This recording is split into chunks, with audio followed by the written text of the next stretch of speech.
करवा चौथ का व्रत भारतीय संस्कृति में विवाहित महिलाओं द्वारा अपने पति की लंबी उम्र और सुख समृद्धि के लिए रखा जाता है। इस दिन महिलाएं सूर्योदय से लेकर चंद्रमा के उदय तक बिना अन्न और जल के व्रत करती हैं।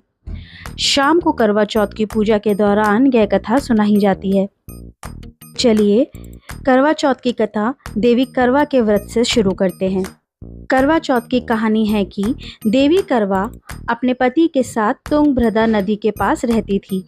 एक दिन करवा के पति नदी में स्नान करने गए तो एक मगरमच्छ ने उनका पैर पकड़ लिया और नदी में खींचने लगा। मृत्यु करीब देखकर करवा के पति करवा को पुकारने लगे। करवा दौड़कर नदी के पास पहुंची और पति को मृत्यु के मुंह में ले जाते मगरमच्छ को देखकर हैरान हो गई। करवा ने तुरंत एक कच्चा धागा लेकर मगरमच्छ को एक पेड़ से बांध दिया। करवा के अस्तित्व के कारण मगरमच्छ कच्चे धागे से ऐसा बंधा कि टस से मस नहीं हो पा रहा था। करवा के पति और मगरमच्छ दोनों के प्राण संकट में फंसे थे। करवा ने यमराज को पुकारा और अपने पति को जीवन दान देने और मगरमच्छ को मृत्युदंड देने के लिए कहा। यमराज ने कहा, मैं ऐसा नहीं कर सकता क्योंकि अभी मगरमच्छ की आयु शेष है और तुम्हारे पति की आयु पूरी हो चुकी है। क्रोधित होकर करवा ने यमराज से कहा, अगर आपने ऐसा नहीं किया तो मैं आपको शाप दे दूंगी। सती के शाप से भयभीत होकर यमराज ने तुरंत मगरमच्छ को यमलोक भेज दिया और करवा के पति को जीवन दान दे दिया। इसलिए करवा चौथ के व्रत में सुहागन स्त्रियां करवा माता से प्रार्थना करती है कि हे करवा माता, जैसे आपने अपने पति को मृत्यु से मुंह से वापस लाए हैं वैसे ही मेरे सुहाग की भी रक्षा करें। तो चलिए शुरू करते हैं। प्राचीन काल में एक ब्राह्मण के 7 बेटे और एक बेटी थी। बेटी का नाम वीरवती था जो बहुत सुंदर और प्यारी थी। भाइयों की वह अकेली बहन थी, इसलिए वह सबकी लाडली थी। उसका विवाह एक राजा के साथ हुआ था। शादी के बाद वीरवती ने पहली बार अपने मायके में करवा चौथ का व्रत रखा। पूरे दिन बिना भोजन और पानी के व्रत रखने के कारण वह काफ़ी कमज़ोर हो गई और उसे भूख प्यास से चक्कर आने लगे। उसके सातों भाइयों से अपनी बहन की ये स्थिति देखी नहीं गई। उन्होंने उससे कई बार भोजन करने का आग्रह किया, लेकिन वीरवती ने कहा कि वह चंद्रमा को देखे बिना व्रत नहीं तोड़ेगी।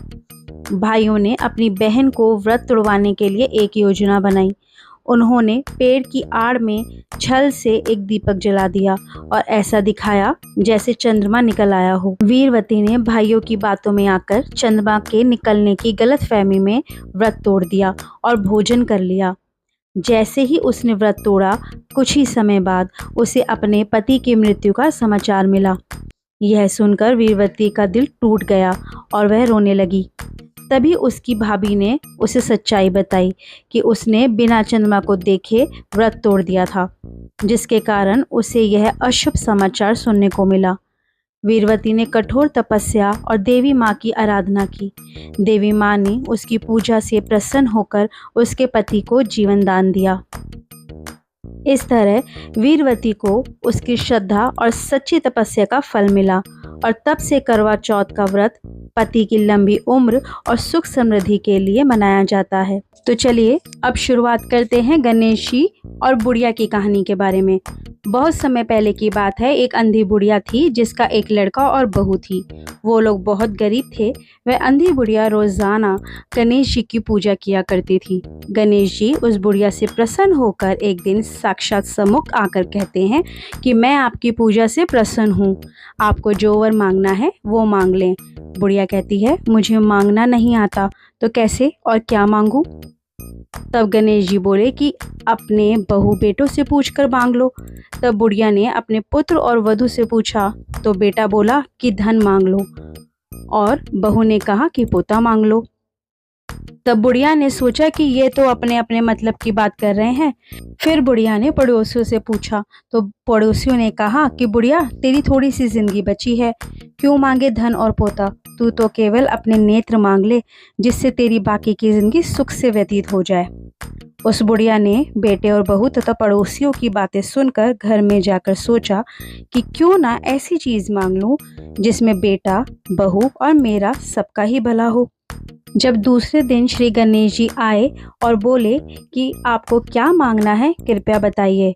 हमारा वचन है, जो आप मांगेंगी सो वो हो जाएगा।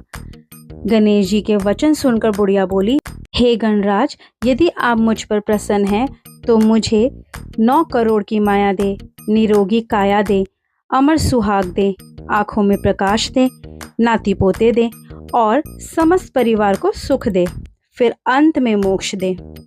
बुढ़िया की बात सुनकर गणेश जी बोले, बुढ़िया माँ, तूने तो मुझे ठग लिया। खैर, जो कुछ तूने मांग लिया है वह तुझे जरूर मिल जाएगा। यूं कहकर गणेश जी अंतर्ध्यान हो गए। हे गणेश जी, जैसे बुढ़िया माँ को मांगे अनुसार आपने सब कुछ दिया, वैसे ही सबको देना और हमको भी देना।